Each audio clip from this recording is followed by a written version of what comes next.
Hi there, hope you're well and safe wherever you are. Today we're going to be sharing 5 fail-safe creative activities to do with your young children at home using everyday items that you've got around the house. Yes, you are welcome. Now the majority of us are home and in self-isolation.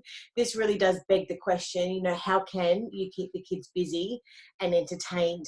Now, if you've been used to having the kids at school, in daycare, in kindergarten, in long daycare, early childhood educators and teachers obviously would have been teaching our children and or running activities. But however, at present for so many parents, and definitely here in the state of Victoria, parents are the educators right now. So the activities we are going to share today can be adapted for various different ages, and we'll be speaking about that in a moment.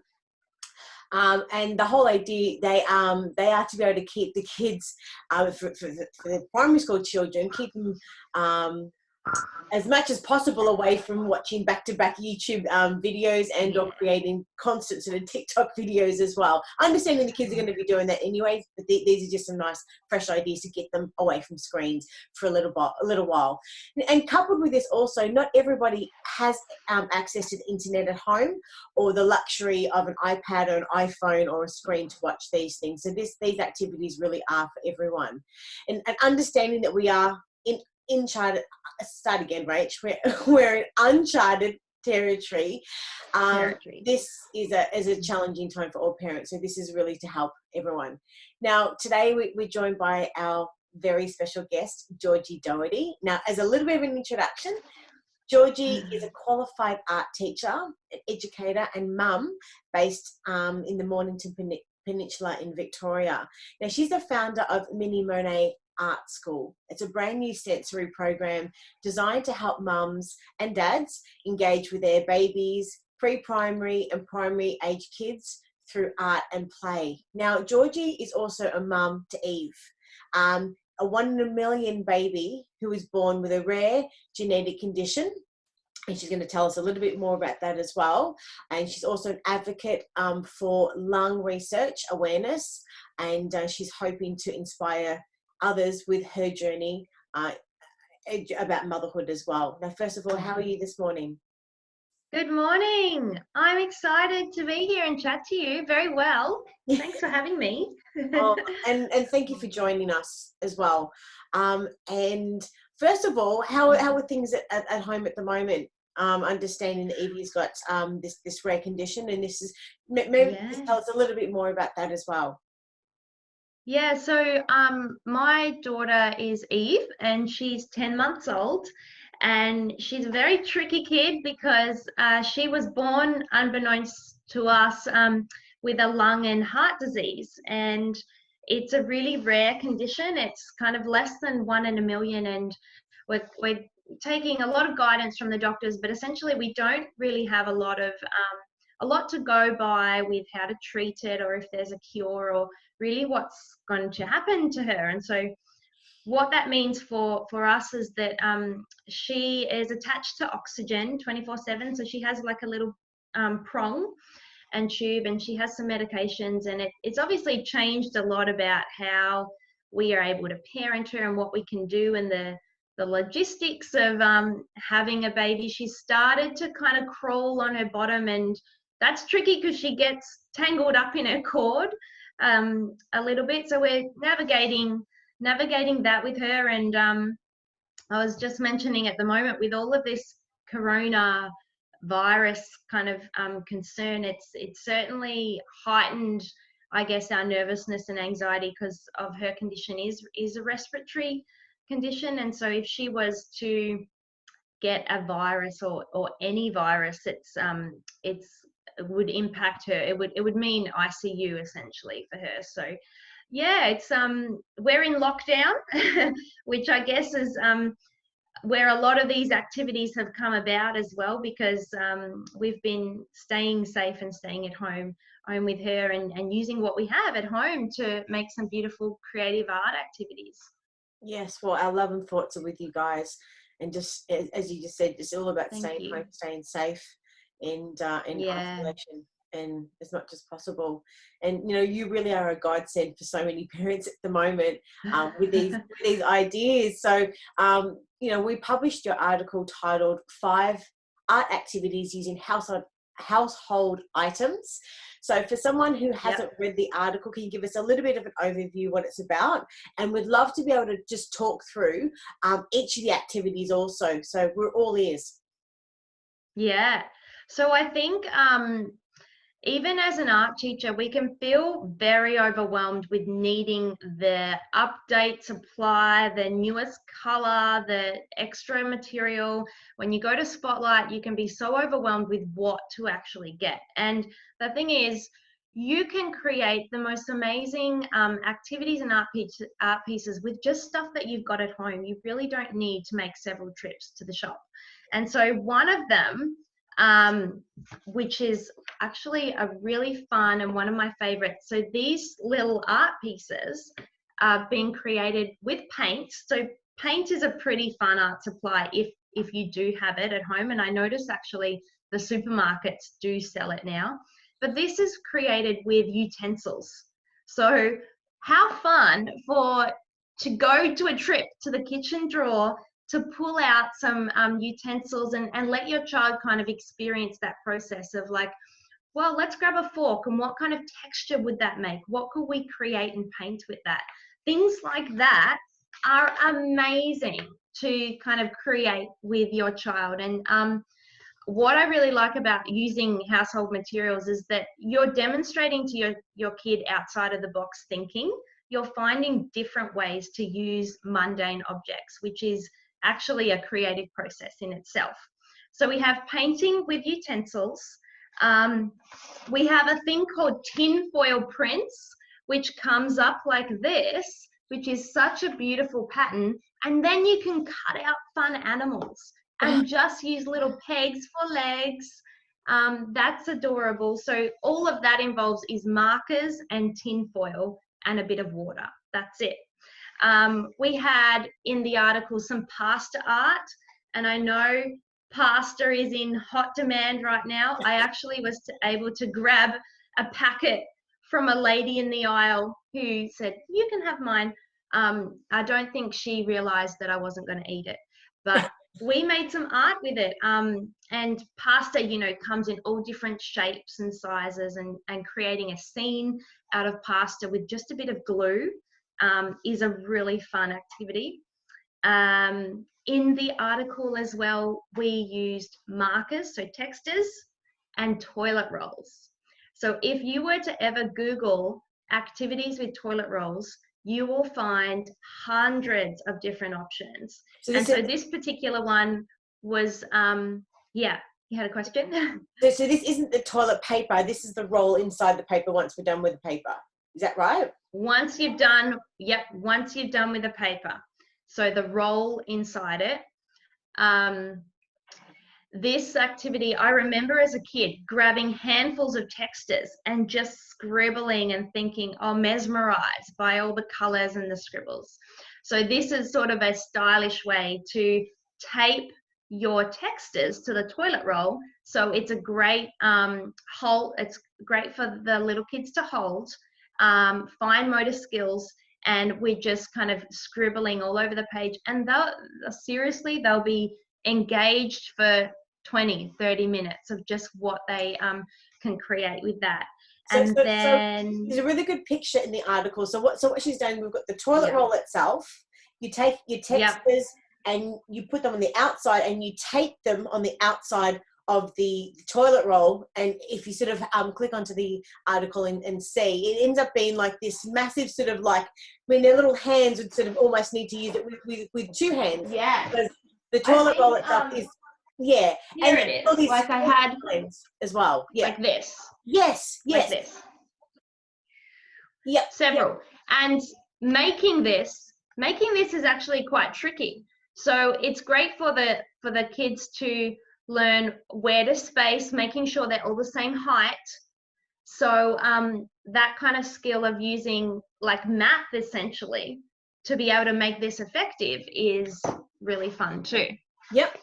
And then we also had some raised salt art. Yeah. So what you need for that, I know, it's all it is glue and salt and card. And I used paper plates. But essentially, we create a picture on our paper plate with glue, pour salt on top, tip it off, and then get some food dye and water and drip it on. And the food dye kind of merges across the little salt art glue piece. And from my classes when I taught this, the children were so engaged in how this the color moved across the salt. It was beautiful. And you can create 10, 20, 30 different salt art pieces just using salt, glue, food dye, and card. So these are all awesome things that are pretty much in your kitchen cupboard. Yep. All right. So going through in the article, the first one is pasta art, which Yep. just talk us through that also. So you're saying that you bake the pasta. What do you do with the pasta afterwards? So if you no baking pasta. Cooking. If you want to color the pasta, you would get a Ziploc bag, put your pasta in with food dye, and shake it. And the kids can shake it to a song, and then let it dry, and then you have colored pasta. And then what you would do is glue each piece of pasta onto a page in a particular scene, so to create a picture. And so often parents or kids might say to me, oh, but I don't know what to do. And so they're sort of losing interest because I don't know where to head with this material. So what I always suggest to parents is go into your children's books, find their favorite one, and just have a look through the pages and pick out a house or pick out a landscape or pick out a monster, something that the child already really loves, a topic that they really like to do.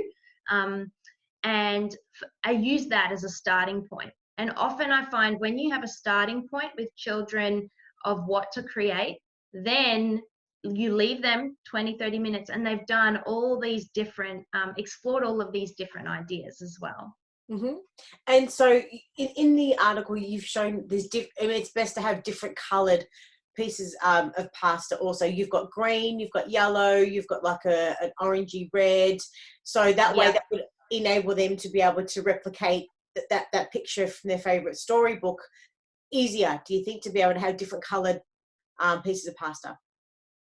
Color is fun, and I think contrast, especially for children, the color is quite engaging for contrast.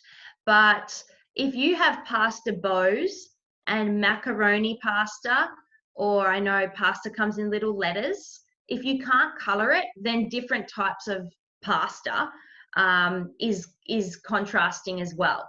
So yeah, either color or different types. I think you'll be really surprised with what your kids can come up with just those basic supplies anyway. Yep.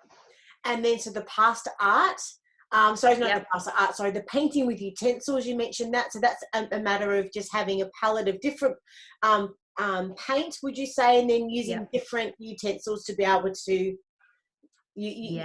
how would you describe that then? So for the little kids, utensils, paint, and just focus on creating different patterns and textures. It doesn't have to look like anything.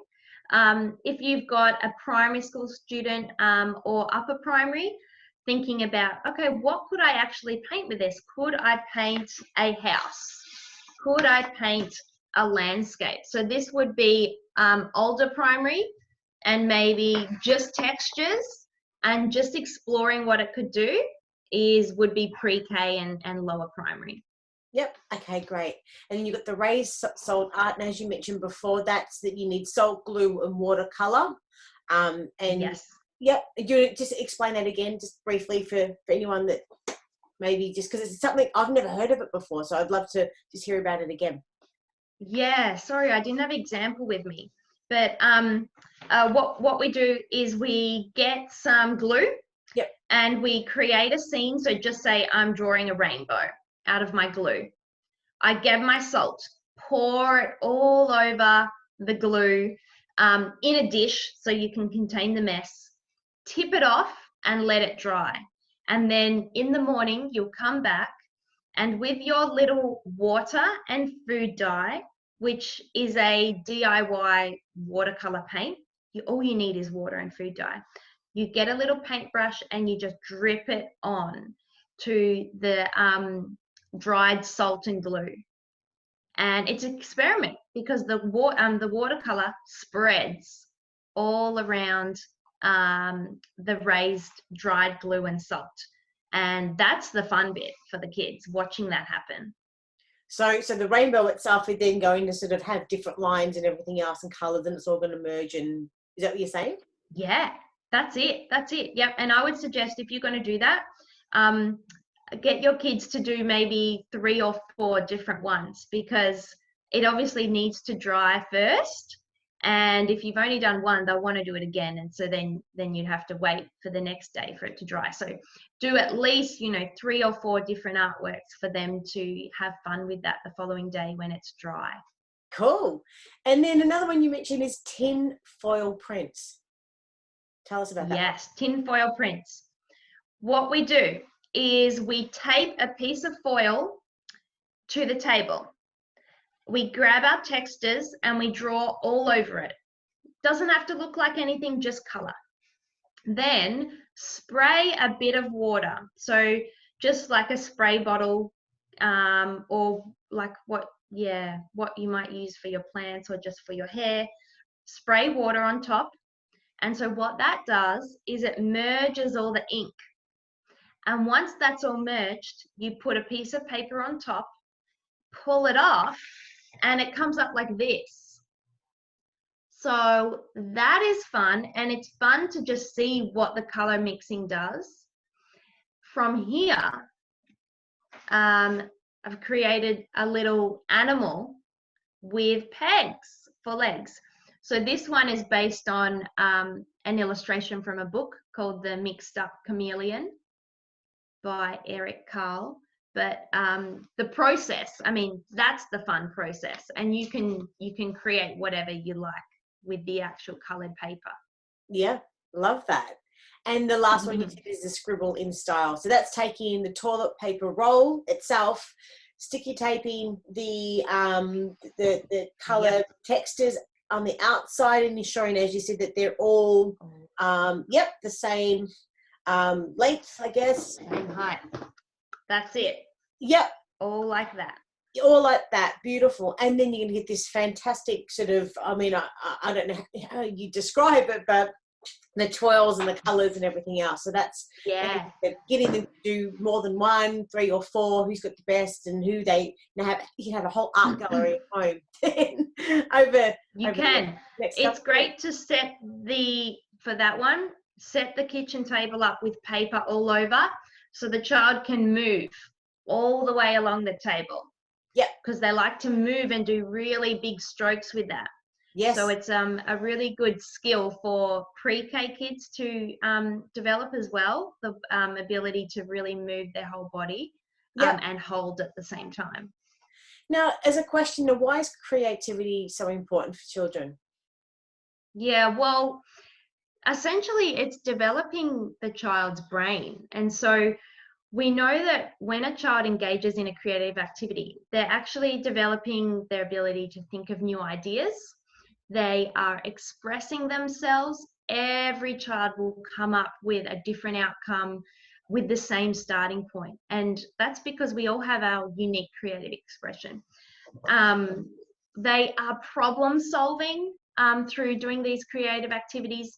They're developing divergent thinking. So that is thinking where a child can kind of hold many different possible solutions at once, and it's not linear. We talked about fine motor skills. It was really interesting. The other day I was reading an article about medical students, and it was reporting that medical students today are not as comfortable as using their hands as they were 10 years ago. And that's Because we're like this, like not cool for surgery. Yeah, it's because of so much technology, swiping on the computer. So these hands-on activities, they are fundamental for industries like that. And obviously the concentration and focus, you know when you're watching a kid really engaged in, you know, painting and manipulating the paintbrush and focusing on what they're doing. I know as a teacher, just in the short time that I've been teaching, I've noticed children are really having a hard time focusing on their projects. So this is a really good way to help them with the ability to do that. And I think creativity is such a skill that is essential to our communities right now. We can see from what's happening in the world with the coronavirus, the only way we're surviving is our ability to adapt and come up with creative solutions. And particularly for small businesses and just this experience of coming online and sharing information, that's come from a creative place. So it is such a skill that is so highly valued, and so important to foster that at home. And Yeah. I guess not rely on schools to be the final kind of spot to make sure that's happening and that learning's taking place. It's something that we can do as parents and encourage within our home. Yeah. And so, like, what Yeah. would be your top tips for keeping kids engaged in art activities as much as possible, trying, as we said earlier on, depending on the age, but getting them Yeah. away as much as possible from screens? Easier said than done, I know. I can hear the parents go, oh my God, are you talking about Rach? But the whole idea is, you know, to give them some reprise from a screen and from YouTube Kids and from TikTok and all of these other things. So, you know, Yeah. what's your tips? I think, like most things, the pleasure factor and enjoyment in something is going to make you want to come back and do it again. So we need to make these activities fun. We need to make them light. And a way we can do that is to keep them personalized. So if your child loves trucks, don't suggest an activity where you're going to draw or paint a cat. If your child loves flowers and they're going through a phase of that, you don't be surprised if they're not really that interested in making skateboards, for example. So you want to know your kid, and make it really personalized. And that's something, as teachers, one of the fundamental pillars in teaching is knowing our students, and that's based in relationships. So spend time just asking your child, what do you like? You know this already, but letting them guide you in sort of the topics or the themes that you might base some little activity on. The other thing was another tip would be keeping it relatable. So if you did just watch the Lego movie, bounce into an activity that might involve Lego or might be constructing, you know, a building out of Lego. If you've just gone for a bushwalk, how about collecting some leaves and bringing them to the kitchen table and maybe doing some printing or some characters or drawing using leaves? So making kind of those experiences that you're already doing in your family and bringing them into your art activities is a fun way to keep them engaged. And then the other couple, the other couple I was going to mention was how we're speaking about what we're doing. So the conversations with our children. There's a really good learning opportunity for them to explain what they're doing. And so asking questions like, I like what you're doing there. Can you tell me about what you've been making? And so they would be so excited to be able to tell you about the process.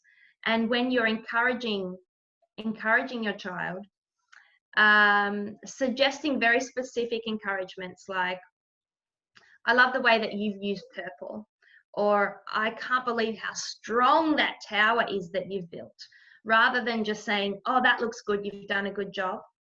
So very specific encouragement will motivate your child to want to kind of revisit that experience again.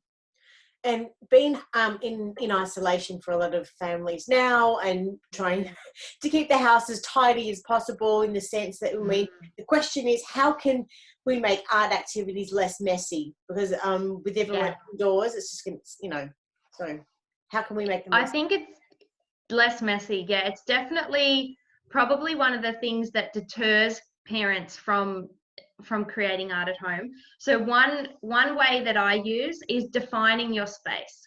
You're going to have a table or an area in your house that is the art making or the creative making space. It's better for that rather than having little bits happen in every single room where you can't maintain it. The other tip would be having a tub of materials, or some people have an art cart, where everything is put in that tub. When you're creating your art activity and you're finished, we, as a family, and the children are involved, we put everything back in that tub. So it's actually part of the process. Part of it is packing it up. And my other suggestion was, for little kids, if you put out glitter, glue, salt, paint on the table, guaranteed they'll want to use every single thing that you put out. If that's not required, then just put out, you know, your markers and your paper and a book. We don't need to kind of overwhelm our children with too many different materials, because you will get a bit messy if you do that. They'll be loving to get into everything. Well, and the last thing too, understanding a lot of us can't go out. It's not that easy to get out and actually buy art supplies. Do we actually need to go out and buy a heap of art supplies? Definitely, we do not. And I think that it's actually modeling to our children outside of the box thinking, where we can turn some toilet rolls into little puppets, or we can turn an egg carton into a crocodile. That is a fantastic example of finding different uses for household materials. So we want to use what we have already. One, materials that are really good to have stocked up if you can, is paper, is markers, sticky tape, maybe some glue. These are sort of things that you would probably have in your house already. But no, we can use what we have, and there are so many amazing examples in the article, but also online, of materials that we have. Yes. Well, you've given us so much inspiration today, Georgie, and we're so grateful for your time. If parents have got any other questions, or looking for additional inspiration out of the 5 sort of ideas you've given us today, whereabouts can they find you? I'm quite comfortable on Instagram. I post a lot there, which is Mini Monet with Georgie. Otherwise, my website is minimonetartschool.com, and that's where all of my kind of creative projects at home are viewed, and we have a lot of fun over those 2 channels. Well, hopefully we might have the opportunity over the next few weeks, depending how long this isolation, this coronavirus is going to be around. Hopefully we'd love the opportunity to maybe chat to you again in the future. But thank you for your time today. We're really, really grateful. And I'm sure there's plenty of parents out there now that are going to be sort of scrambling around the house and scrambling through the cupboards to find some pasta and keeping all the toilet rolls and lots of ideas to be able to keep the kids busy. So thank you so much. And we'll speak soon. Love to Thank you. Well. Yeah. Happy making. See you. All right, bye.